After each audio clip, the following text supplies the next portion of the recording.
Everybody. Josh, what's up, brother? Whirlwind. Okay, Basta. Oh, there he is, Loso. Loso, my brother. All right, you guys let me know. What's up, Everywhere Logs? Scotsman. Okay, guys. Now, if you can hear me, just say, I can hear you. And remember today, when you have questions, ask in the question box. Can you guys hear me? What's up? Good morning. So today, can you guys hear me? Sort of. Okay, Kobe can hear me. You cannot hear me. You do hear me. Come on, guys. What's going on? Okay, Scott can hear me. I'm muffled. Okay, is this better like this? Can you hear me better like this? Okay, how about this? This better? Okay, so I'm not going to use this. I'm not using this anymore. Cool. Well, actually, I do read audiobooks. Welcome, everybody. Way better. Okay, good. Good to know. That's weird. You would think that this would give me a better volume audio clarity, but it doesn't. Okay, guys. Does anybody see... Hey, what's up, Kev in Vegas? Yes, the Funk and Groovin' print is amazing. Dude, I worked so hard at that print. It's interesting because the pieces that I do that are like my main pieces are not necessarily... What's up, Mike? Yo, Mike, we're going to have Kaz on today. There he is. There he is, Crazy Legs in the house. God, we got all the legends on. But you would think that the pieces that are not celebrity, that are like legit my work, would be better selling. I did not know that he's a member of Rocksteady Crew. But I do know that I am a member. I think we need to make that announcement. So, Legs, why don't you text Kaz and tell that dude to get on the show right here. What's up, Manny? What's up, Nap Right? So today we're going to get into Kaz. If you don't know Kaz, Casanova Fly, Grandmaster Kaz, he is, certainly one of the greatest voices in the canon of hip hop. But I don't really want to wax poetically about him until he is live with me, so I could give him his ups, his accolades, and I think it's just better vibe if he's here. Where the freak is he? So, he'll be on. See, he's doing the showing up late LA thing, which is fine. And we're going to get into it. We're going to get into stuff that's a little different because I think when Cavs does interviews, he's just... Thanks, Legs. I appreciate that. And I got to get you back on the show, Legs. But I think that he does the same stuff all the time. Okay. Kaz, do you want to join in? How come I cannot find him here? Kaz. Bingo. So now I'm waiting for the Grandmaster Kaz. Can you be any more Grandmaster than Kaz?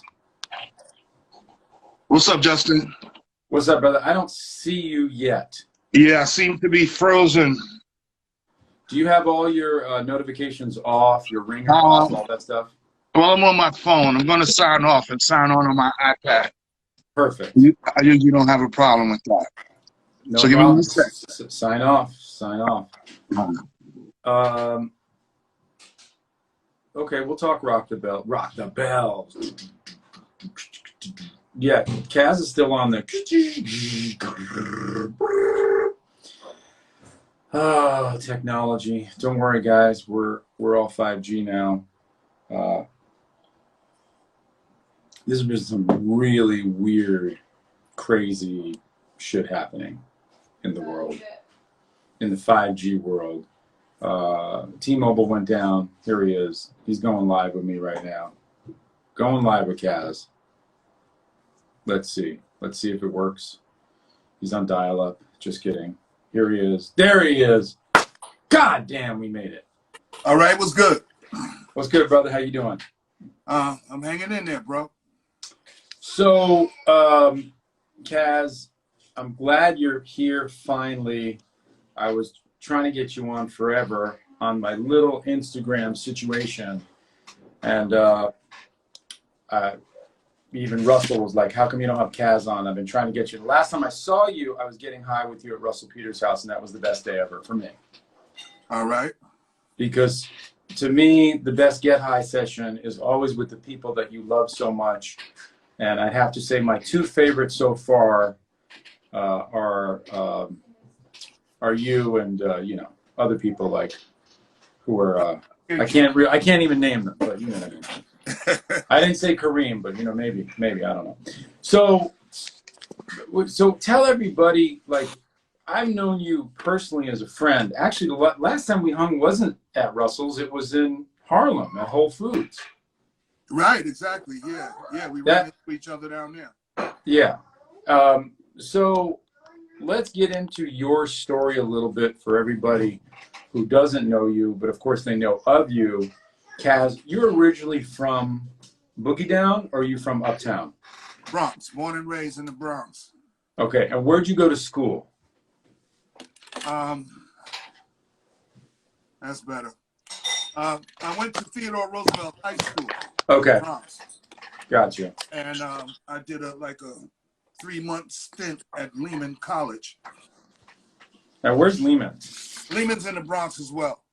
Okay, so you are just pretty much all Bronx. Are you still in the Bronx? Yes, I am. Of course you are. I always say, Kaz, and you have to, and Legs is on here as well. He's of course going to agree with us. But I feel like the Bronx is the #1 source of everything hip hop. In other words, and New York. Like, if you're from the Bronx, you're much more legitimate than anywhere in New York in terms of your cultural hip hop relevance. Is that a weird thing to say? No, not at all. Not at all. That's the general consensus, pretty much.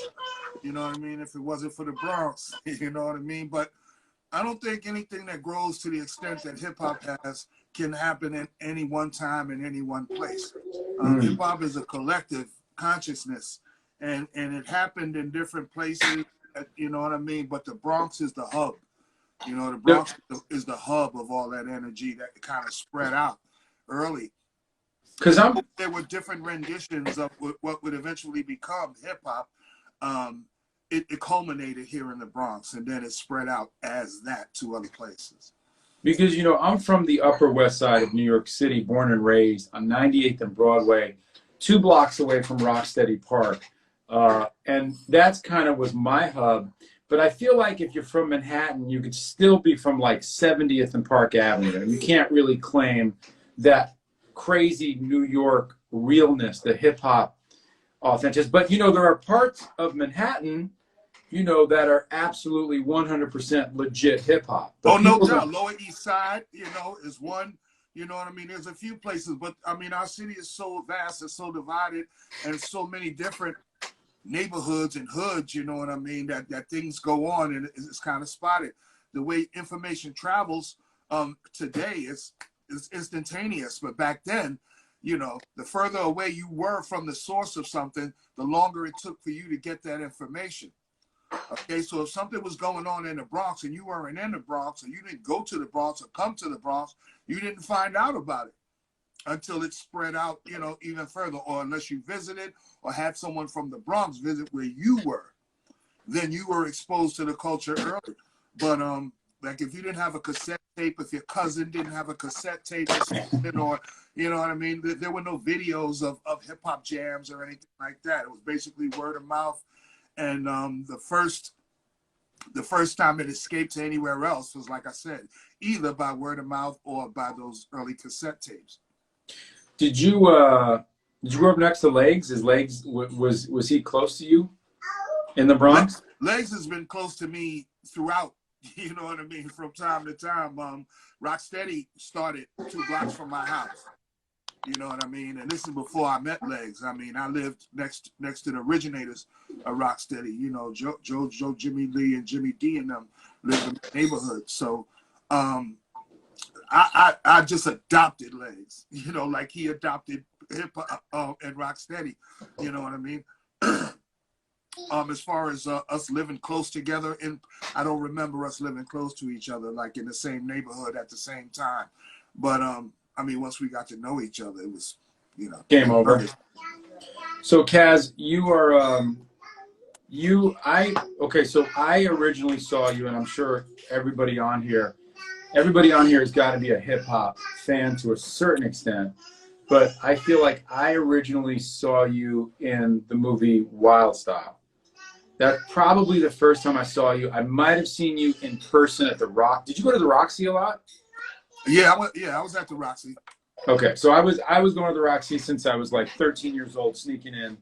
So I probably saw you there. But the first time I saw you in terms of larger than life was obviously in Wild Style, and you closed it out in Cold Crush, and you had the best raps. And I was like, I heard Cold Crush before, like you said, on tapes, but I hadn't seen you on the big screen. So I just felt like, oh my God, this guy's a big deal. You know what I mean? I was like, this guy's a big deal. And he's really, you have a really great voice, you know, because you get a lot of rappers, and truth be told, who were kind of there first, perhaps, and they weren't necessarily bringing all of the holistic game together.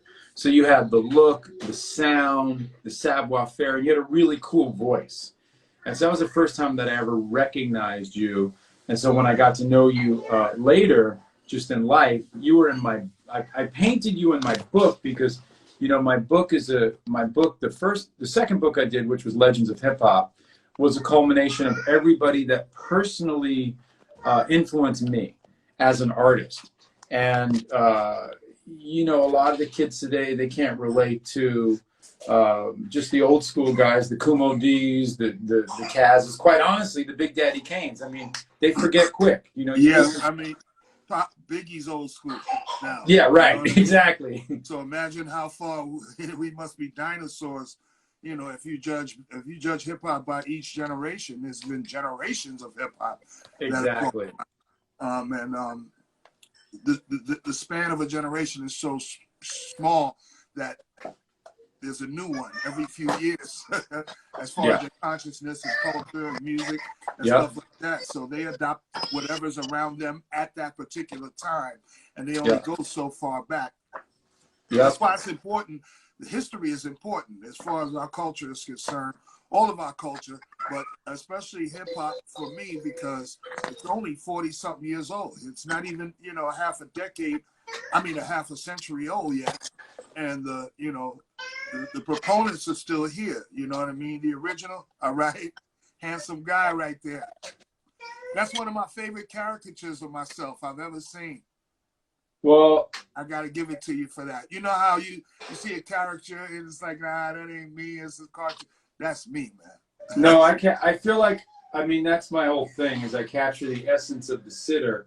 And I was able to capture you, not only, I believe, because, you know, you are, you're such an interesting, you have such an, from an artistic point of view, you know, you have such an interesting face and so dynamic. And I was able to kind of capture the flavor. And then I wrote about you, and I won't read it, because if you guys don't have the book, you should have got it a long time ago. Yes. But I wrote "The Thieves Rolled In" because a lot of your popularity really comes from the fact that, you know, you wrote the, you know, the lines that Big Bang Hank stole in Rapper's Delight. And you don't really need to talk about it too much, but because how many times have you told the same story? I do the same shit. When was your DJ created? How did you know? It's like, oh, I'm gonna fucking throw up if I just keep talking about that shit. But just if I may summarize the story, is that Kaz basically had his book stolen by Big Bang Hank, who was on rap. Let me do this. Okay. You want to do it? Then do it the right way. No, it's just that, you know, there's been so many variations, you know, of the story, and even though Right. I've told it thousands of times, people take their own take on it, and then they, you know, they misconstrue a few things that, and even if you do that, you just thought that the actual importance and the historical significance of it. So before you start, though, let's tell everybody that what we're talking about is Rapper's Delight, which was the first song to ever go global. I was in 6th grade. You know, you hip, you hop, you hip, you hip, you don't stop. That's the song we're talking about. So go, take it from there. Rapper's Delight is the song that pretty much broke hip hop and rap music out into mainstream America. Okay, and one of the members of the Sugar Hill Gang, Big Bang Hank, was manager of the group that I had prior to Rapper's Delight coming out, or any association with recording. And from his association with me, that's how he appropriated the rhymes for Rapper's Delight. So the book wasn't stolen. It's not like one day I heard him say it and I was like, oh God, what happened? I knew it. You know what I mean? I knew he was down with me. The problem was I was never reciprocated. And once the record came out and he blew up, he just moved on. So the lyrics from one of the biggest rap songs in history, I'm a part of it. You know, I wrote part of it. So I can take that. You know, I take that with me, and I keep it moving. You know what I mean? Well, you know, Kaz, this has happened. One thing I want to correct you on to, not correct you, but just say, my notoriety comes from, part of my notoriety comes from the fact that I wrote part of Rapper's Delight, and I'm the first so-called ghostwriter, and I know that, and I understand that. But my popularity comes from my ability, for sure, my talent, and the influence that I've had on other people. Well, that is without that is without a doubt, and I think that I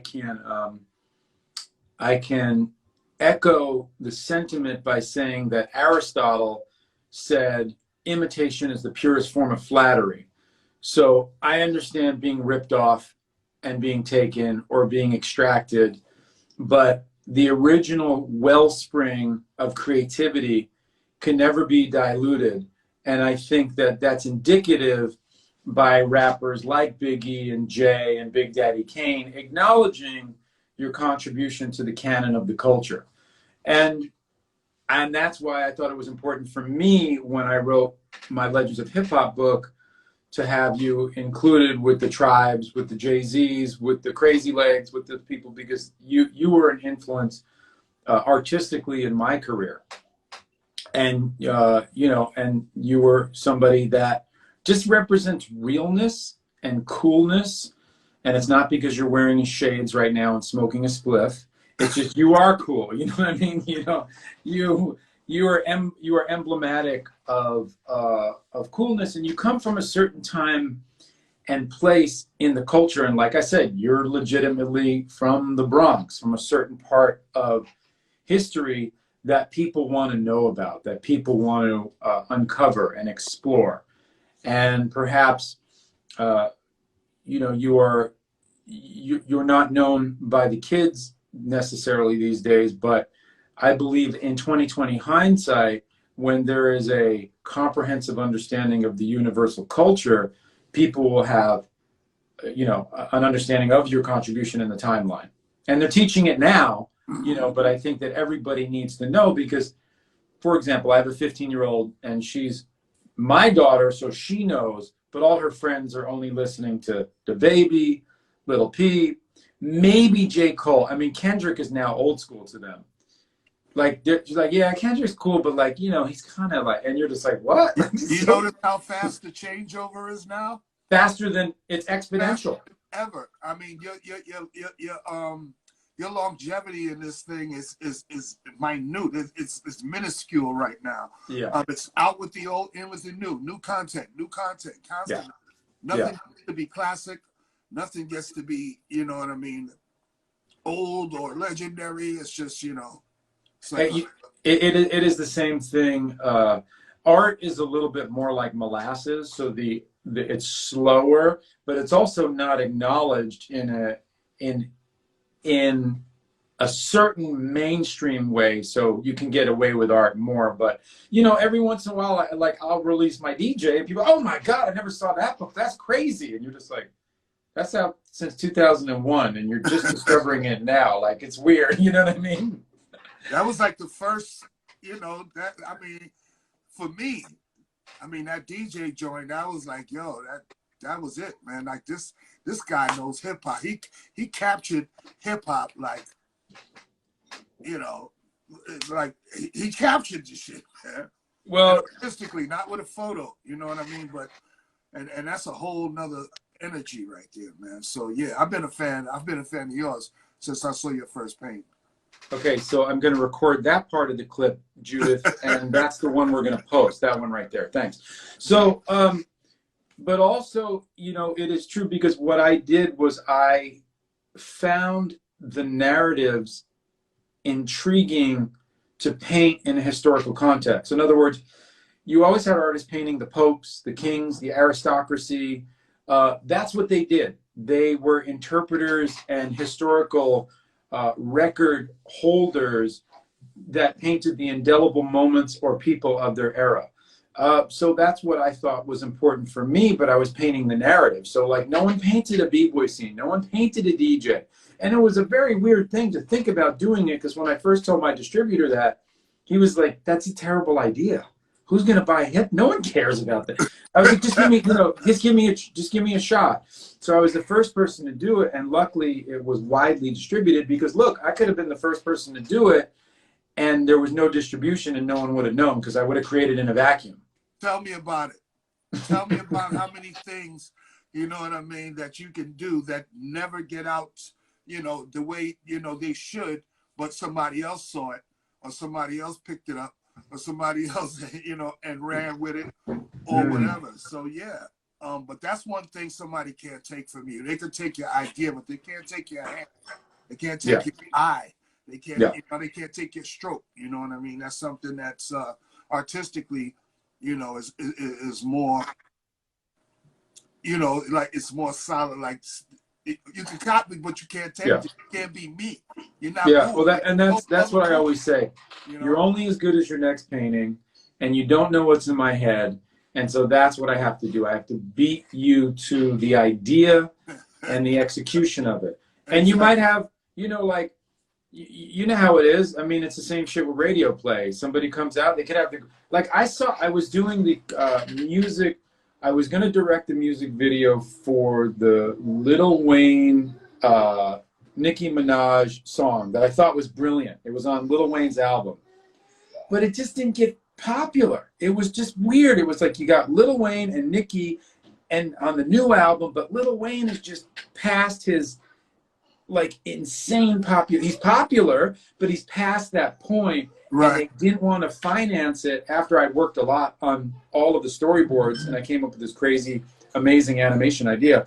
But it was just not, it didn't have the legs because the record company wouldn't get behind it. And I'm experiencing that all the time when I do album art for artists. They're just not supported. And if they're not Taylor Swift or, you know, whoever's the next one, Billie Eilish, then they're not big enough to push. Because it's a machine, right? It's a machine. Exactly. So the question is, how do guys like you and I survive? You know, knowing that the industry is completely based around something novel, something new, and something that they could exploit for the now to the buying demographic. Yeah, it's hard. What happens is by an outsider looking in, you fall off. You fall by the wayside. You know what I mean? The machine doesn't need you, or you're not adapting to the machine, so you have to go over there. Okay, Yeah. machine moves on, and you just have to be able to survive over there. You got to be like, fuck it. I'll be over here. Yeah. You know what I mean? All right, I'm not part of the machine. I'm not, I'm not going to get because I'm not going to adhere, you know what I mean? Or I don't have what the machine needs. You know what I mean? You just got to understand that and be comfortable, where you are, and make the best and the most of where you are. You know what I mean? I'm like, okay, everybody's over here and everybody's doing this. All right, I'm going to go over here. I'm gonna go over here, you know what I mean? Because let everybody, you know what I mean? And let me just try to do what I could do right here. Because at the end of the day, it's just you. Yeah. It's just you. Your talent doesn't depend on other people. It depends on you. So when you can't deliver, there's no more you. So hold on to you. Be satisfied with you in your space. And you know what I mean? And if somebody finds it of value, then they'll ask for it. It's so funny. Superfluous says, be Madonna. And there's something true to that, which is like Madonna was the quintessential chameleon, where she was always able to transform into a new her to keep her relevant and to keep her in the conversation and to keep her, as the movie industry liked to use the word about 2 years ago, current. All I heard was current. Is it current? That's so current. It's current. But that was Madonna, and it's very difficult to do though now, Well, when you start out doing that, I mean, from the start, when you're doing one thing, and then you become part of the machine, and then you see the machine is going that way, you already know, hey, I gotta go that way. Yeah, I have to move. But see, when you're a cultural artist, meaning not a commercial artist, basically, and hip hop is, I'm still consider myself a cultural artist, and it's easy for me to stick to my guns because I ain't part of the machine. right. There's nobody moving me. There's no standard I have to meet up to. There's no, you know what I mean? Because I'm not part of the machine. But once you in, that's part of your job, and I think that's part of your talent as well, to be able to chameleonize or whatever, and go that way, and read the trends and see what's working, and what tempo changed up in music, and who's hot and what they're doing to do. That's part of the industry, and that's part of that, and I guess if you make it, it could be part of your art as well. Yeah, it could be an art in itself, and if you have time to be creative, be it you write or you produce, or of course you sing and perform, but if you're a person and can do that as well, then that's a plus. And it seemed that she adapted well and had great people around her, and it worked for her. She pulled it off. Some of us just, the machine don't work for us, and we don't work for the machine. Well, I think at some point, everybody who is a culture maker and a raw culture content maker, I think eventually is not part of the machine, because they're on to the next thing. And someone's saying strange fraudger, whatever. Justin, you're talking pop, we deal with hip hop. I'm not talking pop, actually. I think that you're not reading into the nuance of what I'm trying to say. I'm talking about the transformation that one has to make in order to adapt to the cultural climate. And that might just be fine for you to be like, no, I'm always going to do, raps this way, or I'm going to always paint this way. Or for me, I personally find it, okay, so I can only admirably tell you my own example by my own analogies. And here's what it is. I'm coming out with a new book, and it is a pivot for me, because my first book was A Beat of Urban Art, which was a story of me growing up during the birth of hip hop, and how consequently the birth of hip hop birthed my work. My second book was A Legend of Hip Hop, which is a testament to all the amazing legends of the culture. But my third book is really a pivot, because it deals with a lot of people that influenced me, from Frida Kahlo to Quincy Jones to Dali. And it's a pivot because in our culture, Kaz, I say our collective culture, anybody who really is a pioneer or somebody who loves hip hop, the hip hop people don't necessarily support those people. For example, when Jay-Z now is at the top of his game, he's not buying BUAs. He's buying Banksy's, he's buying Basquiat's, he's buying Jeff Koons, because those are the stocks of the Christie Sotheby's art world. Kanye is buying Murakami. Russell Simmons is buying something else. And I have a lot of collectors who are very successful who do collect me, but they are not people from my own culture. So I go, okay, well, my own culture is not supporting me at the highest level. Swiss Beats, he'll DM me, and I know he collects work, but he's blue chip. He's buying other people. He's not buying me, okay? So, yeah, the people that are buying me are real hip-hop and not necessarily those people. So what am I going to do? I'm going to make an adjustment. I'm going to pivot, and I'm painting people like Guns N' Roses, Tom Petty, other people who also I love, but I also know that there's an audience out there for that. So, yeah, I'm not going to always be this raw guy who paints the narratives of the culture, because the culture inherently is not always supporting me in the greatest way for me to survive. I understand, but artistically, you are still doing the same thing, but just For sure. another culture. Yeah. Number one, it's still in the culture of music. You Right. know, it's still in the culture of entertainment. It's still in the culture of capturing a group or artist or whatever and adjusting light. You understand what I'm saying? You Yeah. still hold on to you being you. You just doing it. I'm saying if I, hip hop is my conversation can change. The music behind it can change. I can slow down the pace. I can rap like this. I can rap like that. If I could have riggedy rowed when Das Effect started doing that. You know what I mean? I could have, you know what I mean? I could have, here it is. I could have did the announcer voice like Chuck D, and I could have went that way, and then I could have, but I would have kept going this way and that way and this way and that way and this way and that way. You understand? Yeah. And it's like you can't, you can adapt to the times, but you can't adapt to every change that happens. As hip hop is concerned and maintain, because I come from the first school of hip hop. You gotta understand that. We had morals, we had, you know what I mean? And though, a lot of that's been bastardized by the music industry, we try to hold on to something, somewhat, and maybe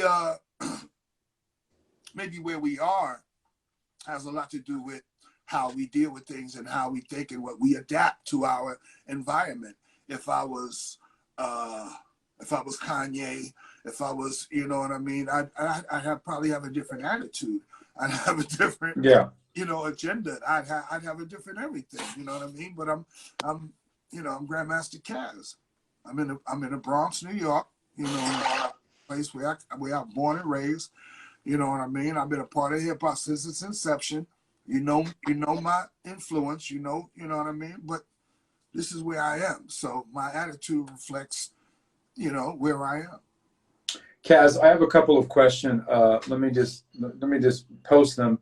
Scotsman asks, when you started in hip hop, did you ever expect to be the phenomenon and force that it is now? In terms of, he's talking about the culture at large. I always believe that if other people, and when I say other people, I'm people outside of that small, hip hop umbrella at the time, if other people got exposed to this, they would love it. They would love it. Now, did I think it would grow to the global billion-dollar industry it has? I had no idea. And I would be I'd be stupid if I said that I did think that and still have no stake in it, or didn't, jump on the opportunity to, be a part of that growth that it would eventually have. We were in the moment. You know what I mean? We were in the moment. We weren't outsiders looking in on how we could profit off of this. We were the insiders that were doing it. Yeah, you did it because you loved it. Svet asked, and I think we already answered this, but do you think it's more important to either stick to or edit your style when working to stay relevant? I think you just basically said you stick to your style. You've always been you. You never really changed. Yeah, I think you stick to your style. Yeah, I mean, amend is not change. Mm-hmm. You know what I mean? If Yeah. you amend something for a particular, that's not change. Now, if you just Right. go a whole nother route just because you said now that's change, and I wouldn't do that. I wouldn't suggest that anybody do that unless, okay, I've decided I'm going in a different direction, and that's the direction I'm going in. You can always make that change. That's up to you. But I mean, if to go from change to change to trend to trend to trend, I would never advise that. Kaz, this is a great question because I was going to ask you this anyway. What new hip hop artists do you listen to? This is from Judith. Not a lot. I've been listening to no, and that's no reflection on the hip hop. It's a reflection on me. You know what I mean? I'm kind of stuck in my, and where I am in music and where I've been in music. I still relevant. I still love, and the same music that I grew up on, and the music that I helped create is the music that moves me. So, do you listen to like Run the Jewels or any? Well, I've been like J. Cole or Tory Lanez is an artist that I've been listening to. Okay. Lately, my son put me onto it, and I was just grooving. I was like, "Yo, wait a minute, Yeah. Yeah. And of course, J. Cole goes without saying. Yeah, that's what I feel. He's Weekend great. And those guys, yeah. But I mean, as far as like the little Uzis and the little this one and the little that one, I'm not as up on their music. But so I can't really comment on it. So I don't have anything against it. I just haven't caught up. Okay.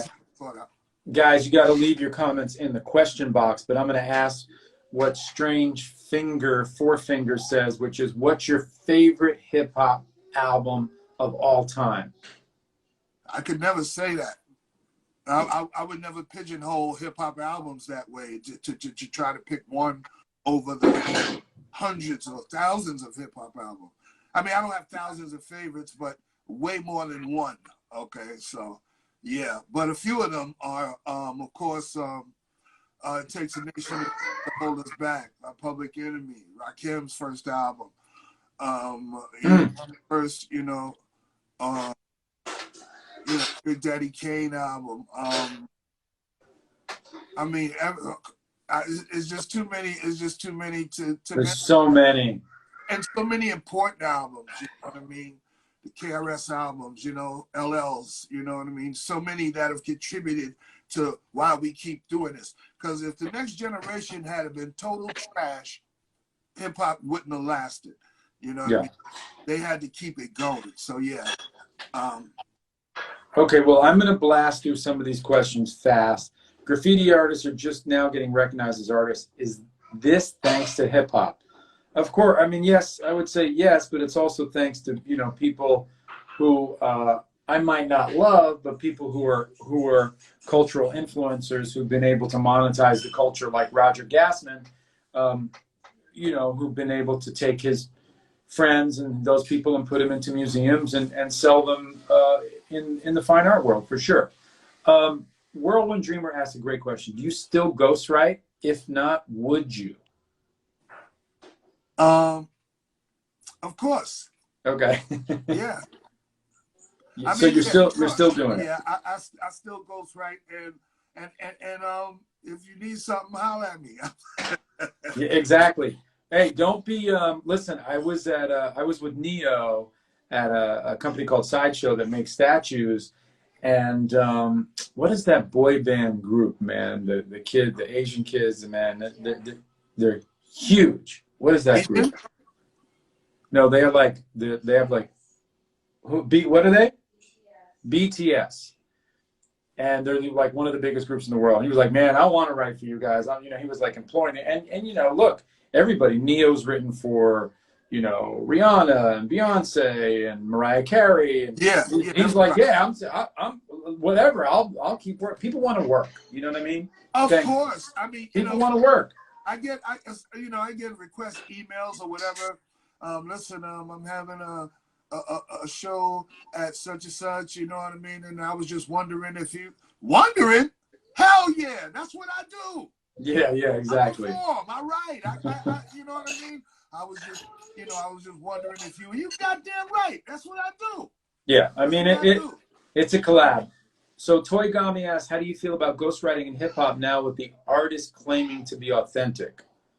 I mean, hasn't it happened since the beginning of time? That Elvis didn't write his own stuff. I mean, you know. Well, I mean, for the music industry, that's never been an issue.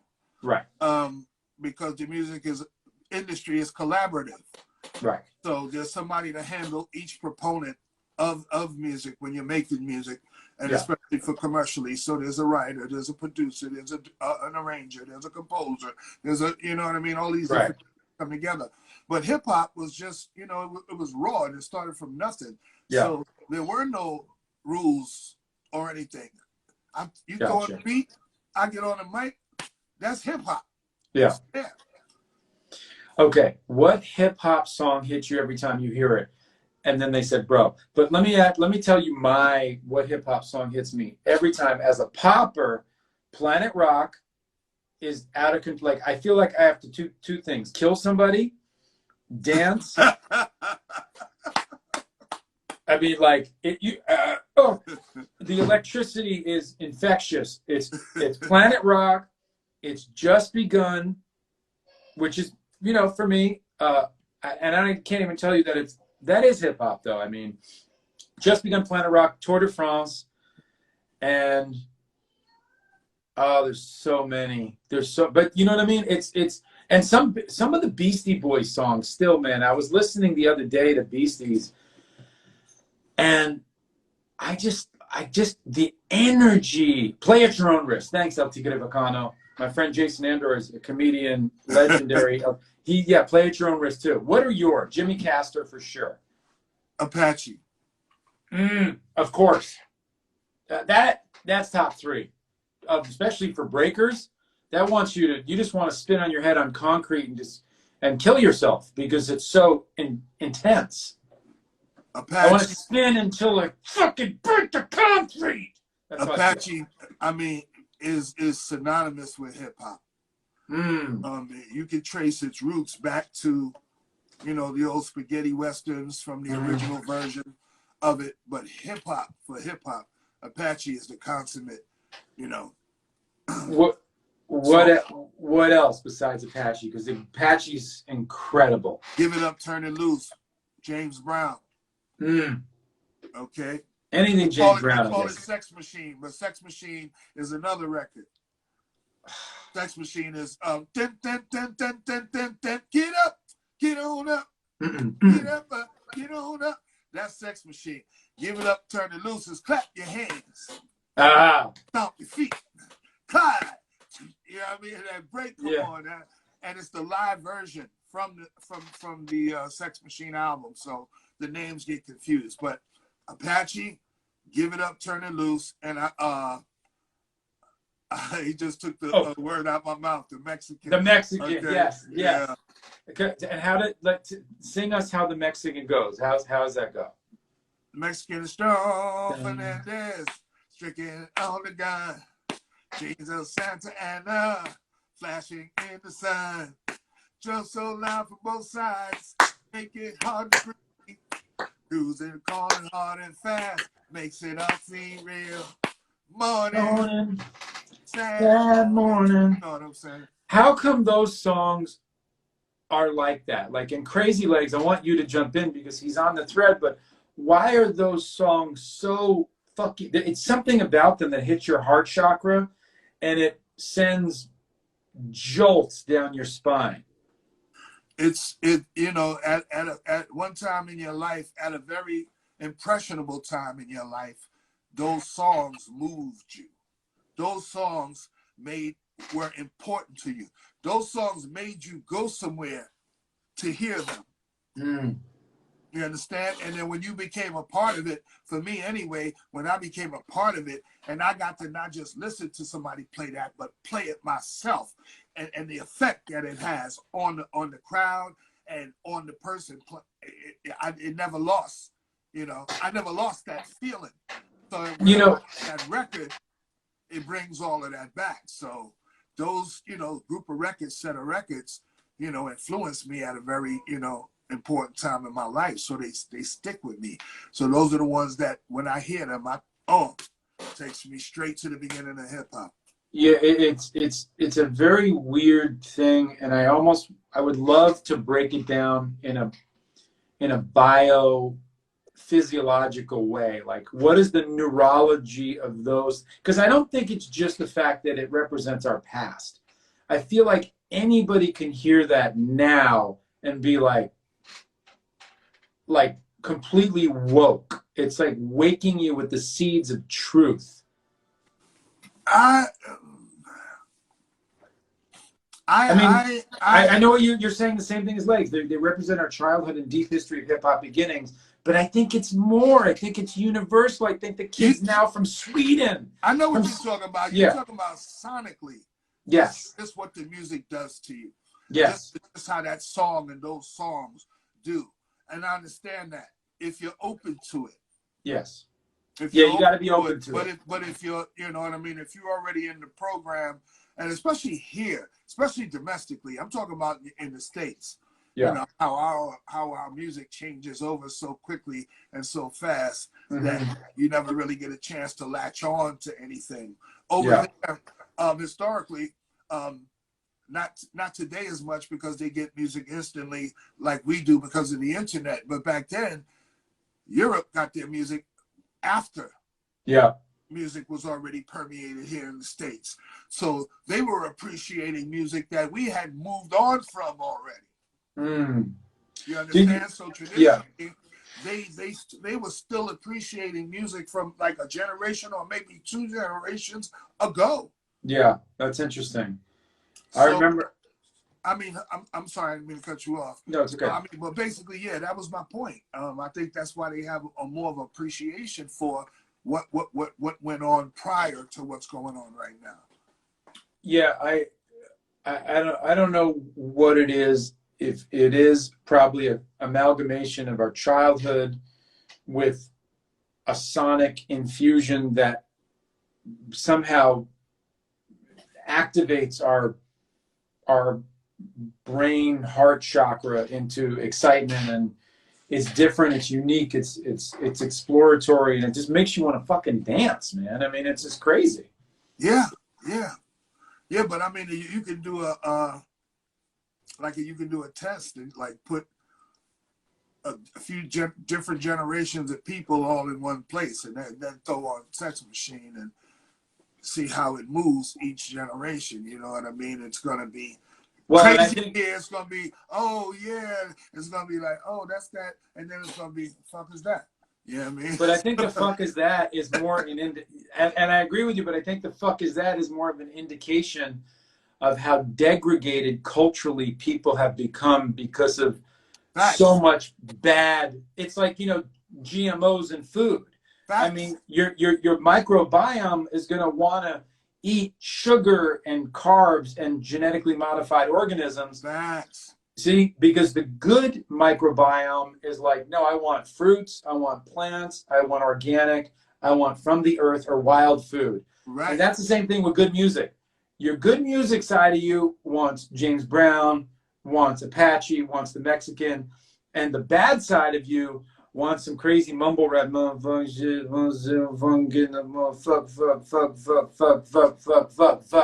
fuck, right? See, luckily, I don't have that bad side. I know. I apparently don't have that bad side. So. Yeah. Okay. So another question is, Junomi says, if you get writer's block, what do you do to reset and restart? Good question. What do you do? Usually I walk away from it. You know what I mean? I leave it alone. And then I get frustrated that I can't write. And then I go back. Usually it just takes one line to get you started. An idea and one line, maybe two. Okay. Maybe two. And then What? and that 2 will grow to 4, and then that 4 will grow to 6 to 8. And then when you got 8, you pretty much on track to 16, and then that's your first verse. You know what I mean? So for me, frustration from not being able to write and makes me want to go back to it, and then just put it down. So if that is your art form, it'll come back to you. It'll come back. Just stay at it. Stay at it. What artist or song that came out in your era made you get back to the lab and made you work harder? Who pushed you? Wow. Who pushed you? Wow. You have to. Well, you got to understand that when I started, hip hop wasn't like in the music business yet. So there was like 6 years that went on prior to people making records and stuff. Mm-hmm. So we pretty much inspired each other, Mm-hmm. you know, up to that point. But when you say artist, you're probably talking about a commercial artist or a recording artist. So by the time people start making records, the same person who inspired me prior to recordings continued to inspire me moving forward. And that was Melly Mel from Grandmaster Flash and the Furious 5. Mel's got a great, I put him in my top 5 voices of all time. Oh, yeah, yeah. I mean, He's- lyrically, you know, at that time, to me, he was unparalleled. And people, you know, they look at me, or a lot of people like, yo, you the GOAT, you the greatest, you know what I mean? I come from the same time. I come from the same era. And if there was anybody that I could say that I felt that I have to stay as on top of my game, it was him. Yeah. It was him. And then when he started making records, I mean, we never commercially, me or I, when I say we, I mean my group, the Cold Crush Brothers, never really made a commercially successful record. So the people that were somewhat successful making records that kind of graduated from the just performing on stage hip hop class to, you know, recording artists, they were big. They were one of the biggest groups to break through. And him as an individual always shined on those records for me. He was the general. And when he did The Message, that really just blew it out the water. And then, I mean, Beat Street Breakdown after that. I mean, or just even being on like Shaka Khan, let me rock you, Shaka Khan. All those hooks, it's crazy. I mean, that was cool. That was commercial for me. And Yeah. like you said, that's another side of it, because, I mean, you ask him, that was like the last of his greatest works. Yeah. You know what I mean? Yeah. But that was his first Grammy Award. You know what I mean? He got a Grammy for that. So, yeah, it's but interesting. I mean, like I said, my, you know, what inspired me from him was things like Beat Street. Yeah. You know what I mean? And some of the more politically motivated things that he did and said after that. You know, I really admired that. His wordplay and his voice and all that. So he was the only MC that I was like, yo, that dude. Yeah, White Lines too. Like that was out of control. Oh yeah. Oh yeah. Just his voice was perfect. Okay, so I'm going to ask you a couple questions. We only have 7 minutes left or less. Kaz, what do you consider to be your greatest contribution to the world thus far? My kids. Good answer. Yeah. Yeah, because I've given. That's a very noble answer. Now tell me the real answer. No kidding. No, I'm totally kidding. My kids, because now I got 13 chances, you know, to win after I'm gone. Yeah. All right. And secondly, of course, you know, my influence on the culture of hip hop. Kaz, what? I mean, that's basically my biggest contribution, you know, is, you know, the work, the dedication, you know, and the love that I put into the culture and the craft, and all the people who have, you know, kind of, you know, were inspired by that and reached, you know, heights that I, you know, never imagined. You know, that's my contribution. Kaz, what is your most useless skill? My most useless skill, rolling blunts. I don't know if that's useless. I mean, come on. If you're hanging out with me, it's pretty useful because, I'm really good at it, but like, yeah, okay. You know what I mean? At the end of the day, what the fuck?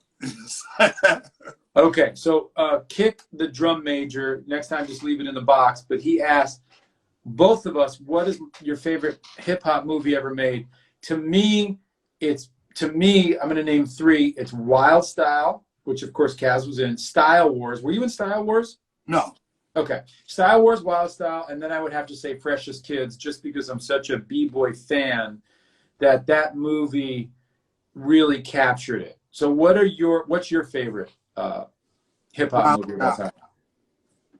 Well, Wild Style. Yeah. That's my favorite to this day, as there's been hundreds of hip-hop movies that have come out since, and a lot of them that I did enjoy. But Wild Style being the first, the most authentic, and me being a part of it. All those 3 things together make that my favorite hip-hop. Were you in Beat Street like I was, or were you not in Beat Street? No. Okay. Oh, Do you know that? You would have remembered if I or we was in Beat Street. Well, I was in Beat Street, as you know, Kaz, as an extra, standing next to Coco in the Roxy, and there's actually a clip of me doing. This is how much I'm on camera. But the entire battle scene, I'm doing this. And I'm right there next to Coco on her right. So I'm in the whole scene. So that's my, I'm in the front. People ask me, where are you in Beat Street? I'm right next to Coco, Ray Donchan, right? So right next to her, like this. I got a Puerto Rican mustache. It's very bowl haircut. You can't miss me. But we would have been, we might have been in Beat Street, but there was some discrepancies with our record company and the film company, and they also wanted us to audition. And, yeah, you were like, how's Cold Crush gonna audition when we're Cold Crush? What's wrong with y'all? You know what I mean? Oh my God, it never. We auditioning to be us. It never ends. We auditioning for something that you don't even know what it is. Kaz, would you like to do a 30-second rap just so I could hear your voice and everyone could hear your voice? Because you don't have to, but I was just asking because I love you. We only have like 2 minutes left, and I just haven't heard you, and it feels sickening that I haven't heard you. All right, a quick freestyle? Quick, a tiny one. All right, well, my style ain't free. I write and get paid for it. My title's Grandmaster. I rhyme and DJ'd for it. Cats tried to battle me, lost, and got slayed for it. There's no downfall in sight, even though you prayed for it. I've been in trenches, duck monkey wrenches, but I'm going to keep pulling wenches way after I got dentures. I'm like great adventures. All jokes aside, I keep them screaming like that fucking Batman ride. I got flows like spring water. Deer Park to Avion. I'm a G and a lover. Put them together. Call me Savion. I'm gravy on tracks, beats, and acapellas. And I ain't Jay-Z, but shit, I'll rock a fella. You're the best, bro. And let me tell you, you know what, and I'm going to say this because we only have like literally 60 seconds, but what is so great is that how much comedy there was in the old school style. Like, this just doesn't fucking exist anymore. Motherfuckers aren't funny. They're like, oh, we're not funny anymore. Like Slick Rick and you and guys were funny. What happened to that? I don't know. It's kind of that deadpan humor, or it's just vulgar. You know, it's totally vulgar kind of humor. But yeah, that kind of wittiness, I haven't seen it a lot. Yeah, not to say that there isn't there, but it's not overall prevalent. All right, brother. Well, it's a pleasure. I love you, and I'm so glad you came on. It was great talking to you.